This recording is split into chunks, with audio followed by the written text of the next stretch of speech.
bonsoir. Monaco face au Covid-19, émission spéciale crise sanitaire numéro 43. Moins il y en aura, mieux ce sera. Certains se réjouissent du week-end de 3 jours à venir avec le 1er mai.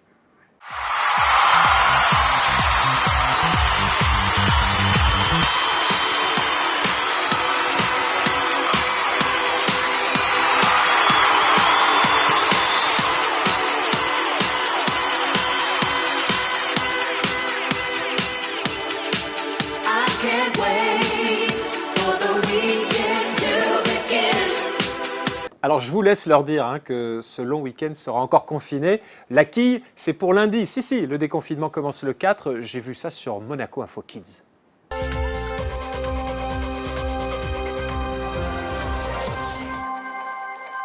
Bonjour à tous, bienvenue sur Monaco Info.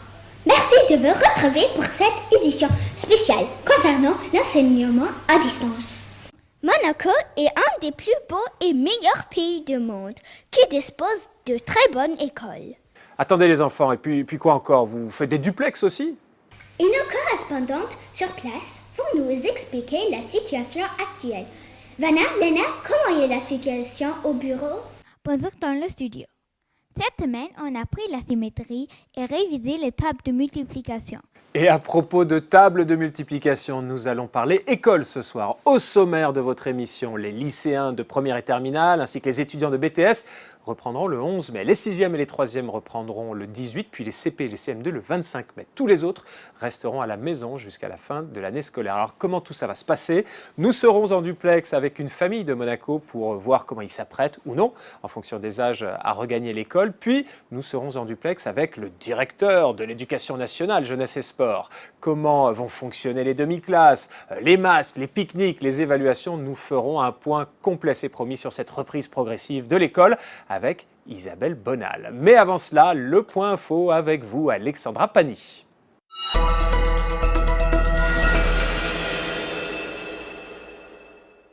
Bonsoir Anthony. Ils vont devenir l'accessoire incontournable de ces prochains mois. Les masques alternatifs en tissu, lavables et réutilisables vont désormais être disponibles dans vos pharmacies.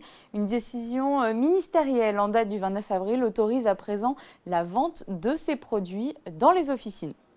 Après l'annonce mardi des différentes phases pour le déconfinement, le ministre d'État a fait parvenir à l'ensemble des fonctionnaires et agents de l'État une circulaire à propos de la reprise progressive au sein des services de l'État.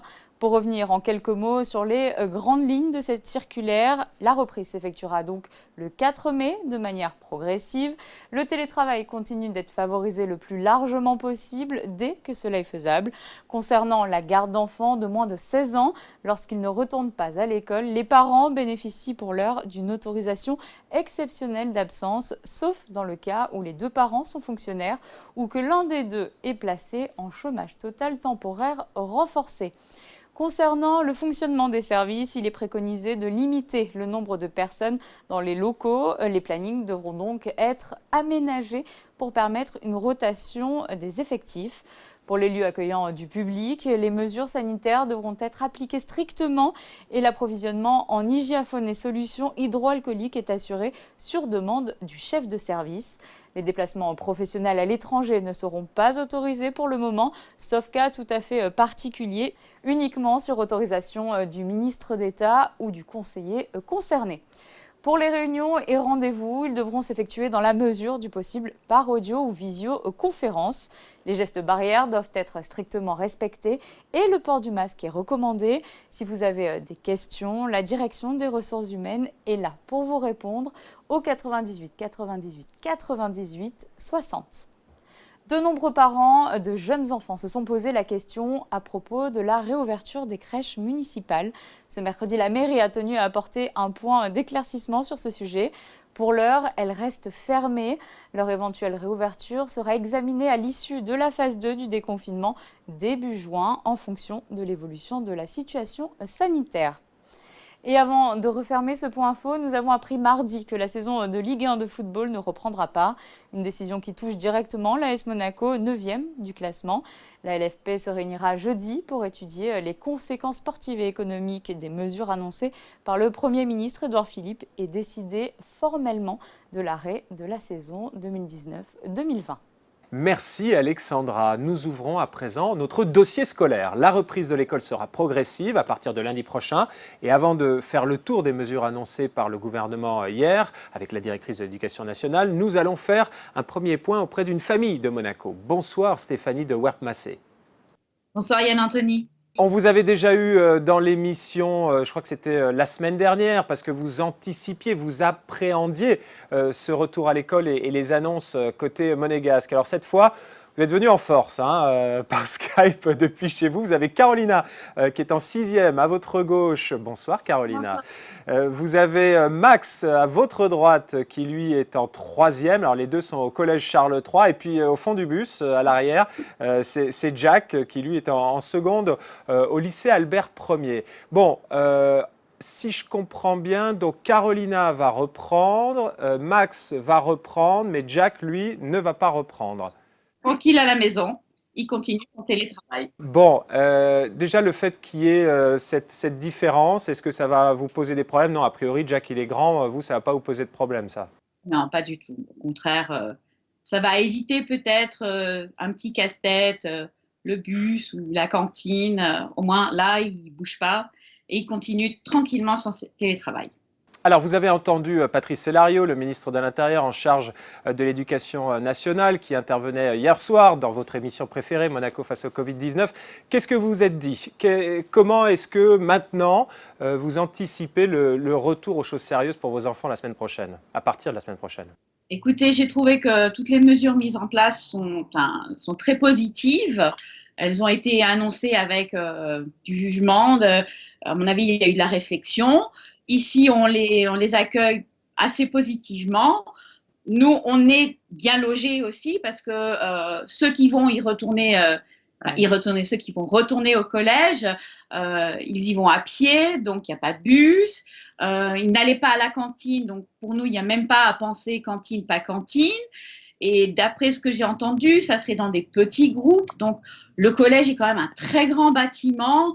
S'il n'y a que 2 niveaux de classe, en plus en demi-groupe, je suis vraiment persuadée que les conditions devraient être vraiment bien réunies pour un retour en classe avec de grandes mesures de sécurité. Alors, Stéphanie et puis toute la petite famille, ce que je vous propose, c'est que je vais prendre en note des questions que vous pourriez avoir à poser à la directrice de l'Éducation nationale qui sera notre invitée juste après vous, Isabelle Bonal. Vous, Stéphanie, est-ce qu'il y a quelque chose qui n'est pas encore très clair pour vous par rapport au retour à l'école en principauté? Alors, moi, j'ai une question. J'ai entendu que beaucoup de parents ne comptent pas renvoyer leurs enfants à l'école après le 11 ou le 18 mai. J'aimerais savoir comment est-ce que les professeurs vont pouvoir gérer ceux qui continuent un télétravail qui n'est plus supposé être mis en place et ceux qui viennent en cours. Ce ne sont pas des super-héros, enfin si, ce sont des super-héros, mais comment est-ce qu'ils vont y arriver? Carolina, est-ce que tu as une question à poser? Toi, je rappelle que tu es en 6e au collège Charles III. Oui, moi j'aimerais bien savoir comment ça va fonctionner pour les demi-groupes. Si ça va être par ordre alphabétique ou on va choisir d'une autre manière. Ça, c'est vraiment quelque chose que j'aimerais bien savoir. Savoir si c'est par ordre alphabétique, si c'est le matin, l'après-midi, etc. D'accord, très bonne question. Merci Carolina. Max, de ton côté, toi tu es en 3e au collège Charles III. Alors mon inquiétude c'est pour le brevet, pour les points, comment on va les avoir, et pour la mention. Comment seront les mentions? D'accord, tu vises quoi comme mention toi? Je vise la mention très bien.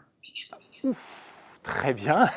Et Jack, dans le fond du bus, toi qui es en seconde, est-ce que tu as une question pour Isabelle Bonal? Alors moi, ce serait de savoir comment est-ce que est-ce qu'on va rétablir les notes pour le 3e trimestre ou est-ce qu'on va garder cette branche du confinement jusqu'à la fin de l'année? Est-ce qu'on va continuer à avoir le 3e trimestre avec les notes qui seront coefficient zéro avec le confinement? Oui, ou c'est est-ce ça, qu'on parce va que pendant le plutôt revenir- confinement, les notes par télétravail, entre guillemets, elles ne doivent pas être prises en compte. Oui. Non, Donc, voilà. donc toi qui ne vas pas retourner en classe, comment ça va se passer? Voilà. Très bien. Eh bien, c'est très clair. Merci beaucoup, Stéphanie de Werp-Massé. Merci, Carolina. Merci, Max. Et merci, Jack, d'avoir tous participé à cette émission. J'ai noté scrupuleusement toutes vos questions et je vais les poser à Isabelle Bonal. Restez avec nous. Merci. Merci. À bientôt. Et j'espère que toute cette petite famille fait bien partie du réseau Malizia qui compte pas moins de 2500 membres sur Facebook. Voici le best-of de vos posts sur le réseau Malizia.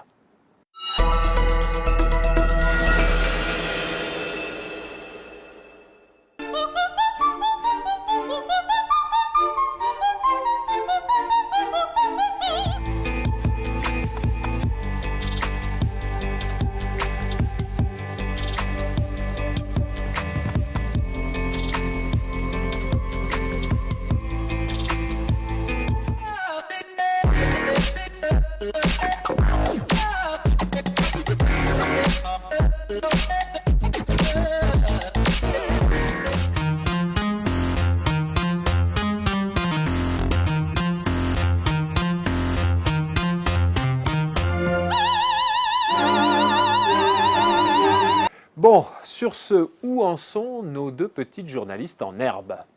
J'ai mis tout le travail pour cette semaine sur la table pour avoir une meilleure vue d'ensemble. Ça, c'est la situation dans le bureau. D'accord, mais quelle est la situation pour tous les enfants de Monaco? Les parents d'élèves de la Principauté attendaient ce moment avec impatience. Voici le directeur de l'Éducation nationale jeunesse et sport. Bonsoir Isabelle Bonal. Bonsoir. Merci beaucoup d'être avec nous. C'est très précieux évidemment d'avoir le directeur de l'Éducation nationale jeunesse et sport avec nous pour faire un point complet aussi détaillé que possible sur le retour à l'école qui s'opérera à partir de la semaine prochaine. D'abord, je constate quand même une différence entre ce qui se passe à Monaco et les décisions, les mesures qui ont été prises en France. Alors que jusqu'ici, on avait le sentiment, certains en tout cas reprochaient à Monaco de faire un copier-coller de manière générale par rapport à ce qui se faisait en France. Là, à Monaco, on prend notre propre voie. Absolument. Bon, déjà, je tiens à vous faire remarquer que Monaco est un petit pays, c'est un pays souverain, que l'éducation a toujours été vraiment très importante en principauté et que comme c'est un petit laboratoire, on peut faire des expériences, venir en aide aux enfants, aux élèves d'une manière beaucoup plus aisée qu'en France. Là, il s'agit de faire entrer des niveaux de classe sur 3 lycées notamment, par exemple, prenons le cas le 11 mai des lycées, nous avons 3 lycées, alors qu'en France, vous avez des centaines de lycées, des milliers d'enfants qui pourraient réintégrer l'école. Donc, faire rentrer une centaine d'élèves par établissement, par demi-groupe et sur plusieurs classes, c'est beaucoup plus facile que de faire entrer des milliers d'élèves, vous comprenez? En plus, nous avons des infrastructures de très grande qualité. Nous avons aussi un personnel enseignant et un personnel encadrant très nombreux, très performants.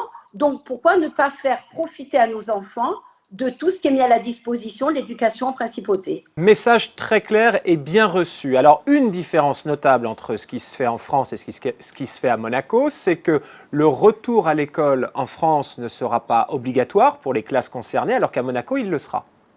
Alors, je tiens à préciser, c'est pas tout à fait ça. C'est-à-dire qu'il va y avoir des classes comme le CP, le CM2, les 6e, les 3e, les premières terminales et BTS, pour qui le présentiel est recommandé. Il est évident que si nous avons choisi ces classes, c'est parce que nous avons de nombreux élèves qui vont passer des examens. Donc, plutôt que de les quitter déjà depuis le mois de mars et retour au mois de septembre, on s'est dit, puisque nous avons les locaux, puisque nous avons la possibilité de faire respecter les gestes barrières, de les recevoir dans un encadrement tout à fait sain, où vraiment les élèves porteront des masques, les professeurs, il y aura du gel, du savon, tout sera parfait. Pourquoi ne pas permettre à nos élèves de venir voir leurs professeurs encore, de leur poser les dernières questions et peut-être de passer d'autres concours, d'autres petits exercices ou d'autres interrogations, d'autres devoirs sur table pour augmenter leur moyenne et avoir certainement de meilleures mentions si c'est possible. Quand vous dites que tout sera parfait, vraiment, toutes les classes seront bien équipées en gel, en masque. Clairement, votre priorité, c'est la santé, hein, à la fois pour les enseignants et les enfants. Absolument. Pour nous, on a fait en sorte, vous comprenez, quand on dit les CP vont rentrer à Monaco, les CP, c'est-à-dire quoi? À peu près 200 élèves, même pas 170, sur 6 établissements. Donc, vous voyez que il ne s'agit pas de faire rentrer des hordes d'élèves. C'est gérable. Il s'agit de faire rentrer 30, 40 enfants par établissement. Donc, tout va se faire d'une manière sereine, harmonieuse. Et vraiment, moi j'y tiens vraiment, enfin en tout cas le conseiller aussi, que ça se fasse vraiment d'une manière très sérieuse, très professionnelle et que les enfants soient encadrés le mieux possible et que l'environnement soit un environnement le plus simple possible. Et je tiens à vous préciser que quand ces élèves vont venir, ce sont des élèves, si vous voulez, qui vont être déconfinés. Donc je pense qu'ils seront plus en sécurité chez nous, où tous ils seront encadrés, que s'ils sont livrés chez eux ou s'ils envisageaient de se promener dans la rue, d'aller dans des lieux publics, je veux dire, chez nous, je pense qu'ils seront mieux encadrés, plus en sécurité. C'est ça. Mais alors, toujours pour la philosophie générale, avant de rentrer dans le détail, donc en France, ce sont les plus petits qui font leur entrée en premier pour permettre aux parents d'aller travailler et que ça puisse relancer l'économie. Ici, à Monaco, c'est un petit peu le contraire. On se dit, les crèches et les maternelles, ils ne rentrent pas parce qu'ils ne sont pas capables, ces enfants à cet âge-là, de respecter les mesures élémentaires de sécurité, c'est ça ? C'est-à-dire que nous voulons être très prudents, hein, nous ne voulons absolument courir aucun risque, donc il est plus facile aussi de s'adresser à des jeunes adolescents, des adolescents qui ont à peu près une quinzaine d'années, pour leur expliquer, pour qu'ils intègrent parfaitement ce qu'on appelle les gestes sanitaires, les gestes barrières. Bon, et puis aussi, je pense que c'est très important de venir en aide aux élèves qui passent les examens, parce que certains se sentent frustrés de ne pas avoir pu être notés pendant le confinement, parce que vous savez que les notes à distance pendant le confinement ne pouvaient pas être validées, bien sûr, pour les classes à examen. Donc là, avec le présentiel, ils pourront avoir d'autres notes. Précisément, parce que juste avant vous, on était, vous les avez vus, avec la famille de Werp-Massé, et Max, qui est en troisième, nous posait cette question. Il est en troisième, il va passer son brevet des collèges en fin d'année. Comment ça se passe pour sa mention? Qu'est-ce qui va être pris en compte? Il vise la mention très bien, donc ça lui tient à cœur. Là, il va avoir d'autres devoirs sur table à faire en présentiel, en demi-groupe, bien sûr, au collège, ou au FNB ou au collège Charles III, je ne sais pas où il est exactement. Et donc, ça va être l'occasion pour lui, s'il est près de sa mention très bien, de pouvoir l'obtenir. Très bien. Et pour Jack, qui lui est en seconde, lui ne retourne pas à l'école.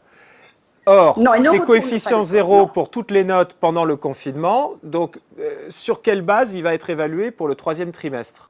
Alors justement, là, comme on n'est plus en période de confinement, nous avons décidé, en accord avec les chefs d'établissement, les coordonnateurs, professeurs, c'est de comptabiliser les notes à distance pour les classes qui ne sont pas à examen, parce que l'enjeu est beaucoup moins grave. Donc je voulais absolument encourager les élèves pour vraiment pour les récompenser pour leur assiduité et pour leur courage et leur bonne volonté. Pour revenir bien là-dessus, le choix des classes qui feront leur retour à l'école, c'est soit les années charnières, c'est ça, et soit les années à enjeu avec examen. Oui, mais il y a aussi une autre catégorie d'élèves, ce sont des enfants qui ont de grosses lacunes, hein, ou qui ont des difficultés scolaires.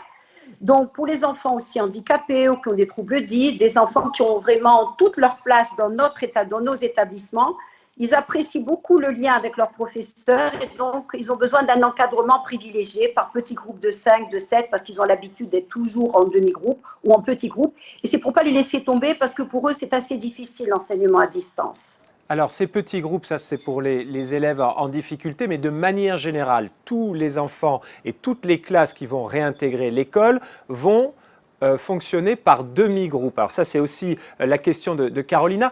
Comment, qui elle est en sixième, comment ça va se passer ces demi-groupes? Comment vont-ils être formés? Est-ce que ça va être les garçons d'un côté, les filles de l'autre? Est-ce que ça va être par ordre alphabétique?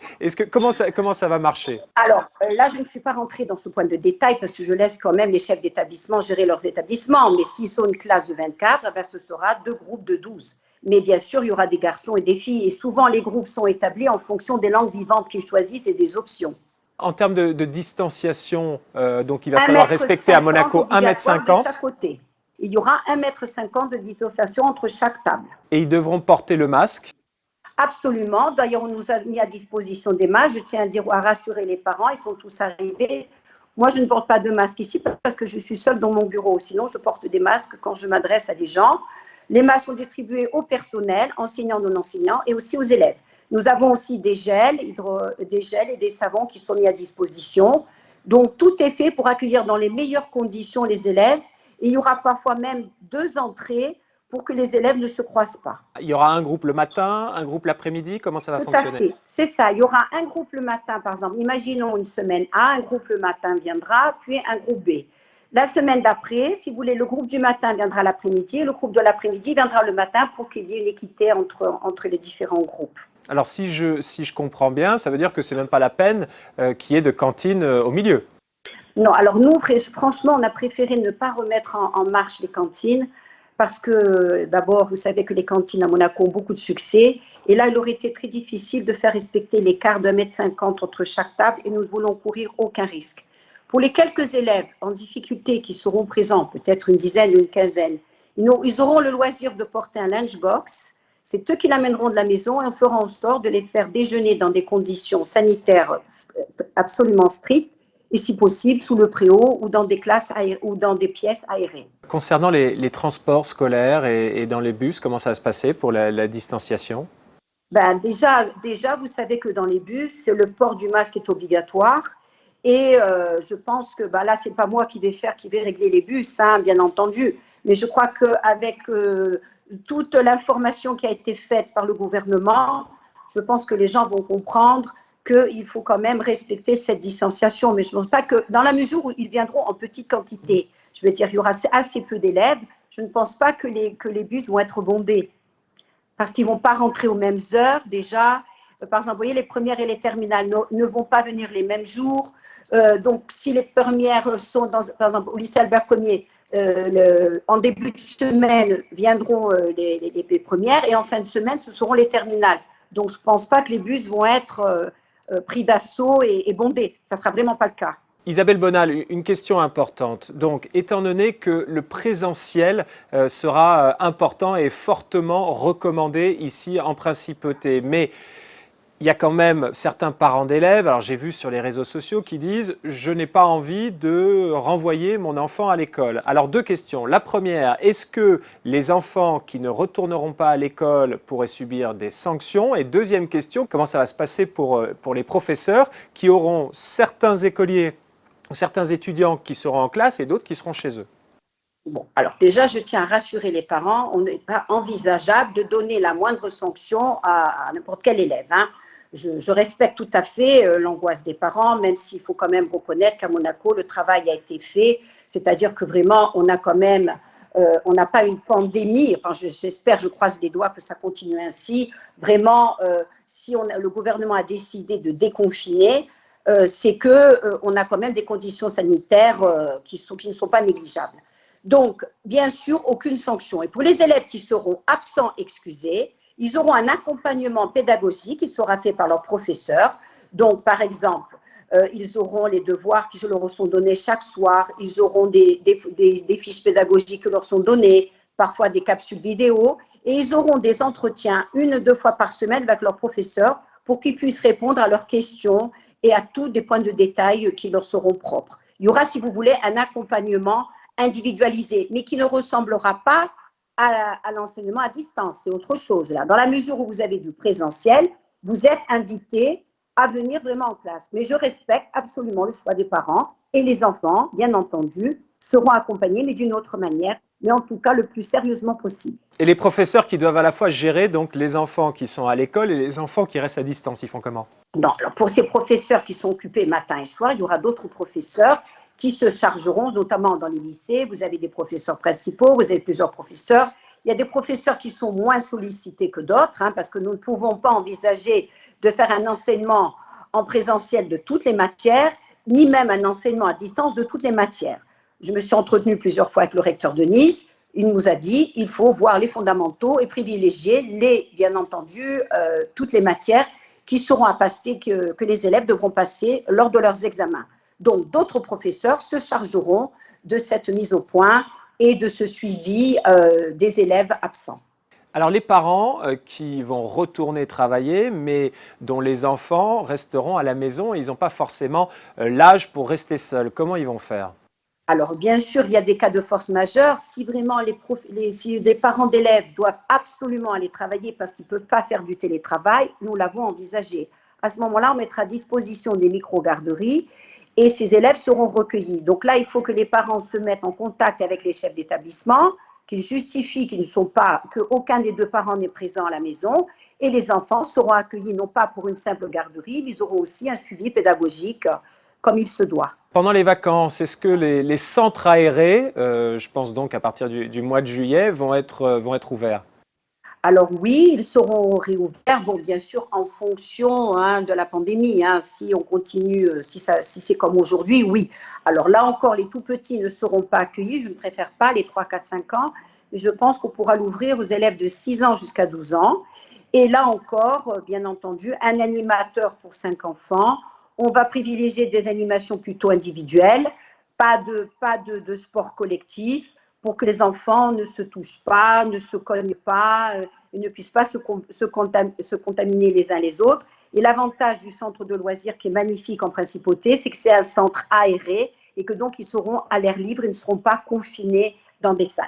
Mais écoutez, Madame Bonal, je pense que vous avez répondu à tout mon questionnaire. Je vous donne un 18 sur 20.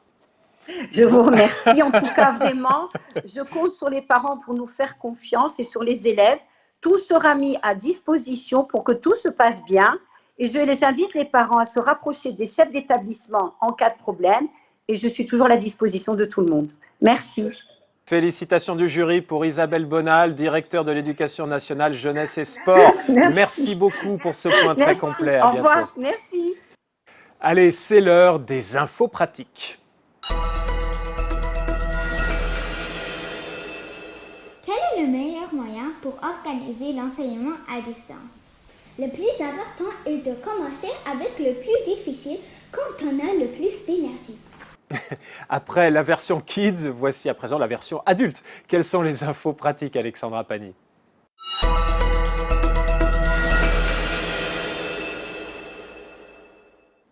4 et 11 mai, une semaine sépare le déconfinement de Monaco et celui de la France, Yann Anthony.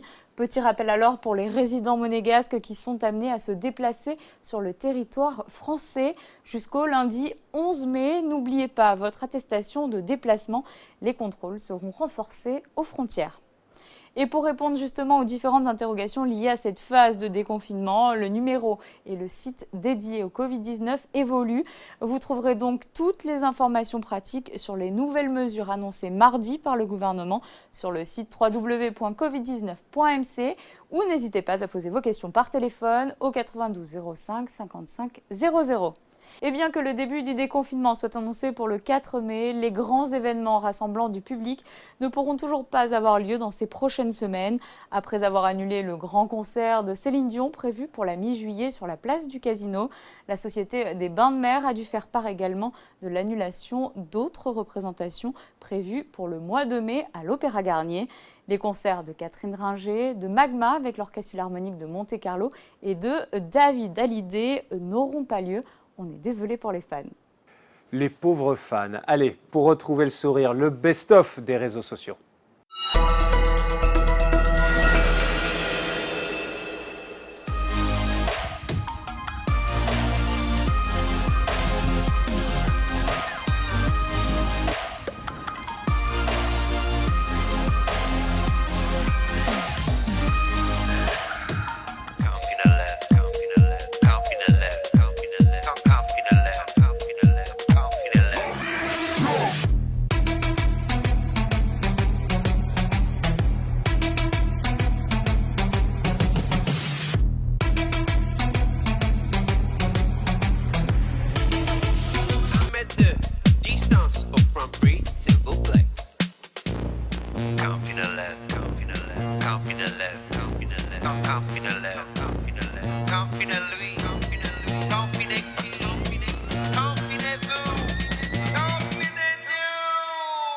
Qui sont les deux finalistes de la battle des immeubles? Les jeux sont faits. Qui a poussé le plus de cris? Qui a fait le plus de bruit pour soutenir tous ceux qui sont en première ligne dans cette crise? C'était à vous de choisir les finalistes en votant sur Facebook. Et le vote du public est impitoyable. Avec 804 likes, vous avez placé la Condamine, la rue des Açores, en première position. Et avec 301 likes, les deuxièmes, eh bien, ce sont les Eucalyptus à Fontvieille. Ça s'est joué de peu avec le boulevard de Belgique qui avait vraiment fait une magnifique prestation. Merci à tous les autres quartiers d'avoir joué le jeu avec autant d'énergie. Et maintenant, choisissez votre camp. La finale aura lieu ce jeudi soir à 20 h en simultané. Qui fera le plus de bruit entre la Condamine et Fontvieille? Quelques conseils pour tenter de l'emporter. Il faut évidemment faire du bruit, mais il faut aussi que ce soit visuel. Sortez-vous, vous êtes là, vos drapeaux, vos bannières, déguisez-vous. N'oubliez pas qu'il y a une surprise très festive à la clé. On espère que ces conseils vous ont aidé et que vous ne réagissez pas comme ce monsieur dans la prochaine vidéo. Très belle soirée à tous sur Monaco Info. Et oui, bonne soirée et bien joué les enfants. N'hésitez pas à envoyer vos CV à Geneviève Berthy à Monaco Info. Monaco face au Covid-19, c'est votre programme. À vous de nous alimenter en rejoignant le réseau Malizia et à nous de vous informer 7 jours sur 7 à 19 h pendant cette crise. À demain sur Monaco Info.